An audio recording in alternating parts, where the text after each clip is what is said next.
السلام عليكم الإخوة الكرام، إن شاء الله تكونوا لاباس عليكم. شوفوا كما على بالكم بلادنا وهي الجزائر راهي مستهدفة، نقولها بكل صراحة، ونورمالمون راكم على بالكم مادام راكم تتبعوا في الأحداث.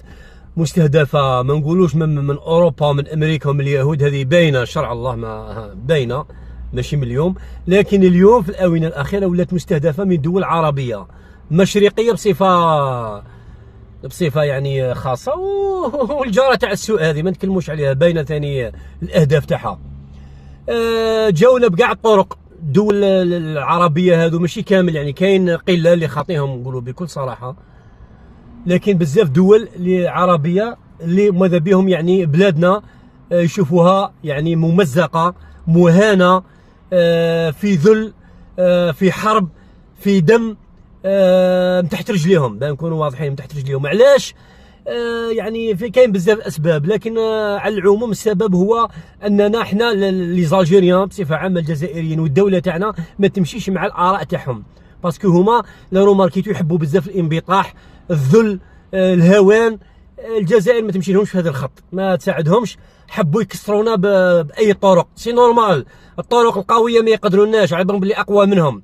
بيان سير ما تكومباريش دول مثل الامارات ولا قطر ولا سوريا كيما حنا، سي انكومبارابل. انا جو فوا با كيفاش الجيريان بعقله يكومباري الجزائر مع الامارات، سي انكومبارابل، سي انكومبارابل. ما تقدرش تكومباري انت قريه بقاره، سبحان الله العظيم، هذه مفروغ منها. اما قطر هذيك ما تكلمش عليها كاع، هذيك حومه، هذيك صار من قطر. كيفاش انا نكومباري روحي مع قطر؟ عيب، نستحي باش نتكلم على الموضوع هذا، لكن ما يهمناش، نعاود نوليو الموضوع.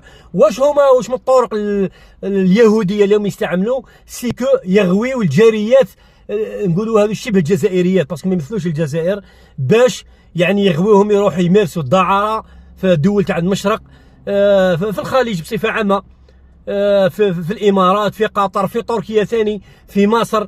وهذه الجاريات الجزائريات هذو الهدف تاعهم سي نورمال، يكسبوا المال من جهه، ومن جهه كبيره يشوهوا الجزائر، يشوهوا يعني الصوره تاع الدوله الجزائريه والشعب الجزائري بصفه عامه. حتى وين تولي تمشي يولي يقول لك اختك روح جيبها من الامارات ولا من قطر، ولا يعني ما قدروناش من طرق واحده اخرى، جاونا من الطريق هذه. راهي بان نقول لكم، نعطيكم معلومات، راهي شبكات كبيره خليجيه ومشرقيه، راهي الهدف تاعها هو يعني نشر الدعاره بالجزائريه، نقولوها بكل صراحه.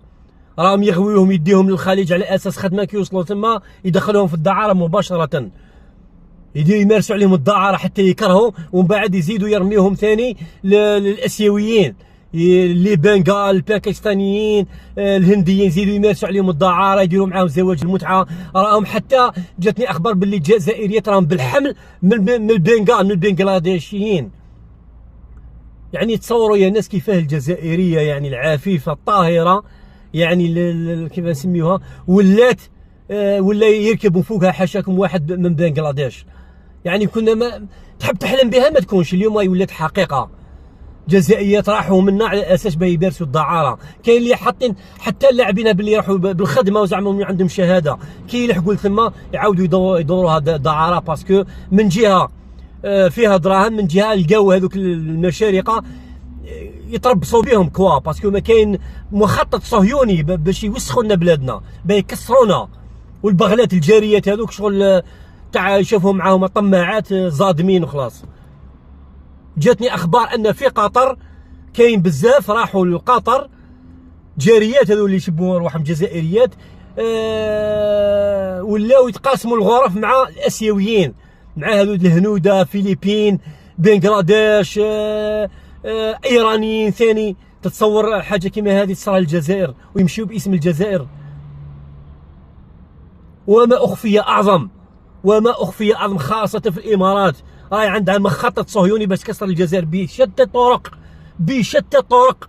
خاصه الطريق هذا جاها سهل بزاف، يغويو الجزائريات، يروحوا ثم يغويوهم ويمارسوا عليهم الدعاره، بعد يمدوهم الاسيويات. وخاصه نعطيكم معلومه، خاصه البنات اللي راحوا لدول الخليج ويسبيكيو لونجلي بزاف، تعلموا لونجلي لهنا، وكاين اللي يعرفوا لونجلي راحوا ثم مطلوبات بزاف. علاه؟ باش تقدر تكومينيكي مع صادير لي بي ازياتيك هذو كيما البنغلاديش، الهنوده، على بالك بلي هما يسبيكيو لونجلي، صافي تلقى رايها معاهم، تتريتي معاهم بيان.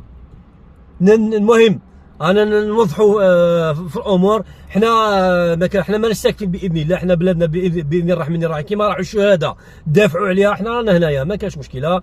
نتمنى الدوله رانا نقولوا تتدخل تدخل فوري، نبدا تراقب هذا الامر. نتمنى دير مراقبه شديده على الجزائريات. نتمنى نزع الجنسيه، رانا فرحانين بالقانون اللي راح يديروه، نزع الجنسيه اللي هذوما عايشين في المشرق بصفه عامه. تقدر تقول بدون استثناء الا قله قليله، هذوك لي زونسيان بزاف. حنا اصلا ما نحتاجوهمش كجزائريين، ما نحتاجوهمش، ما يمثلوش الجزائر. اللي حبت دير دعاره ولا تشوه اسم الجزائر نحي لها الجنسيه ربي. اللي حبت دير دعاره ولا تشوه اسم الجزائر نحي لها الجنسيه ربي يسهل.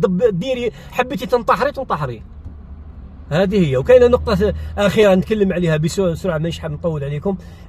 يعني رساله الى اي جزائري وجزائريه اصيله، ديروا في بالكم باللي حنا بلادنا كي الشعب. حنا ما نطيحوش النيفو تاعنا نكومباريو روحنا بالامارات ولا بقطر ولا بسوريا ولا بتركيا. لا مجال للمقارنه. نقولها بكل ثقه، يقولها لكم جزائري حر اصيل. سي انكومبارابل. كيف تكومباري انا بلادي قاره حاكمه نص قاره متورعوا عليها، بلاد البحر الابيض المتوسط، تكومباريها لي انا بقريه كيما الامارات ولا قطر؟ سي انكومبارابل. ما نطيح النيفو. انا الدوله تاعي كومباريها مع الصين، مع روسيا، مع امريكا، مع المانيا، مع فرنسا. كيف نكومباري روحي انا مع دويله كيما الامارات؟ اصلا هي البارح بانت. لكل جزائري والجزائري جا طيح النيفو تاعك. المستوى تاعنا اكبر منهم بالبزاف، وهذو الجاليات ما يمثلوناش صراحه. انا كون جيت في الحكم والله نفرجكم فيهم صراحه. كي نقول لك نفرجكم شوفوا تتقهووا وتفرحوا. معليش، ما احنا عندنا ثقه في الدوله تاعنا باللي تردع الناس هذو اللي حبوا يشوهوا الصوره تاع الجزائريه الاصيله اللي دافعت قرن و32 سنه على هذه البلاد. مستعمر قوي اللي كان ثالث اقوى دوله في العالم وحارباته وما قدر لهاش، وجهز كاع الجيش تاعو باش يحاربنا وما قدر لهاش. اليوم ولات جاريه جزائريه تمشي باسم الجزائر، تشوه في الصوره تاع الجزائر في المشرق، في سوريا مع السوري ومع الخليجي ومع الباكستاني والهندي. والله راه يتاسف الانسان، والله غير يتاسف. على كل حال الموضوع بقيه، مازال نتكلموا باذن الله، ما كاش كاع مشكله. هذه هي. ربي يجيب الخير والسلام عليكم.